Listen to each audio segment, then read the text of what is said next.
Rocket Bits. Hey guys, back again with my last video for the new Astra Militarum release. This time we're taking a look at the Hydra combo kit. It's the Hydra Wyvern now. It's a kind of an interesting kit. Very cool stuff. I mean, a lot of people have been waiting for this since it came out in Forge World almost 10 years ago. And now we have it in plastic, so that's pretty cool. So let's take a closer look. Of course, it comes in the new packaging with the black background and emphasizing the product there. And it's got the different tank you can make here. So it's like, oh well, look, you take the barrels off, you have a storm shard mortar, I guess. I don't know.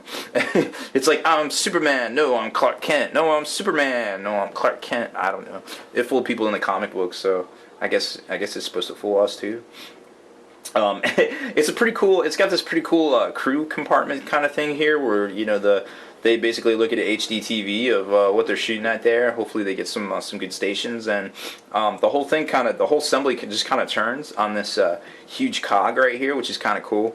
And it's the weapon assemblies themselves also rotate as well. So pretty cool kit, very movable. I mean, it's just, the stuff they can do with computers these days is pretty nuts.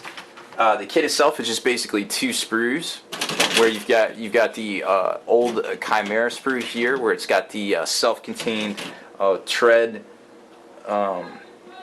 that go around the actual chassis, the left and right chassis themselves, and then you've got a new sprue here which contains the weapon systems as well as the new crew compartment off the back.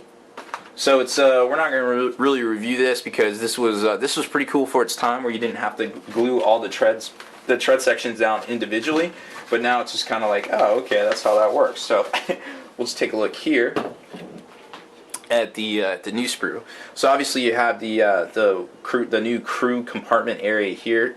This is that cog I was talking about, where you take the platform and it basically locks right in to that, and then you can rotate it around, and then you build the control assembly around that. There's some different wheels and levers and things like that you kind of lock onto there, and then off the back you've got the little porch with the rails for the additional gunner, and of course you've got your options between flamer and heavy bolter, things that go on the front. So here's your new front plate that's going to go right over top of this right here on the Chimera sprue.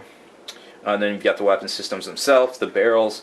There is a different cap you put on here if you take the storm shard mortars, and then you're supposed to put these different, like, I guess, shell boxes on the sides, as opposed to the Hydra autocannon, I guess, drum-fed weapon assembly thing.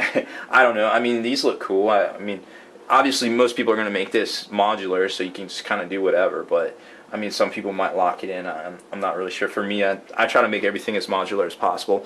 And then this is going to be the front of your, it's going to go right over top of here. So it's going to be your front armor plate to protect the crew compartment. It is open top. There is not obviously a fully enclosed option to it. I don't know if you've checked the rules out yet, but the new Hydra is open topped, so to speak. You'd have to pay the upgrade price to get that closed compartment. Of course, there's going to be some Forge World fully enclosed ones out there and things like that. So, I mean, you can get that, I guess, if you really want, just depending on the look and things like that. So, again, it's a cool kit. It's not quite as large. I don't know if you guys remember, the barrels were ginormously large for back in the day. I mean, now you can do everything on computers and make it the proper scale. So there isn't quite the heroic 28 feel to it, but it's still a big kit, and it moves around. It does some different things. Like here's the independent weapon mounts here for these weapon assemblies on the left and right. So it's still a pretty cool kit. I mean, I wouldn't judge it based off of its quote unquote smaller size compared to the Forge World model, but it is a little bit smaller, and you got to keep that in mind on the tabletop as well, because it's not going to have as easy of a time kind of picking out its targets and things like that. So pretty cool kit. I mean, definitely worth getting if you're a treadhead and things like that, and you want one of these guys just kind of hanging out in the backfield to help deal with flyers or skimmers, or whatever you got to deal with there. But overall, I wouldn't go running out just replacing all your Forge World Hydras with plastic ones, because I mean, they're just fine just the way they are, and you can figure some out for the storm shard mortar part. So that's it for this one, guys. Make sure you stay in the trenches, subscribe to this YouTube channel, check out the blog, spikybitsblog.com, and listen to our podcast, forgenarrative.com. Spiky Bits.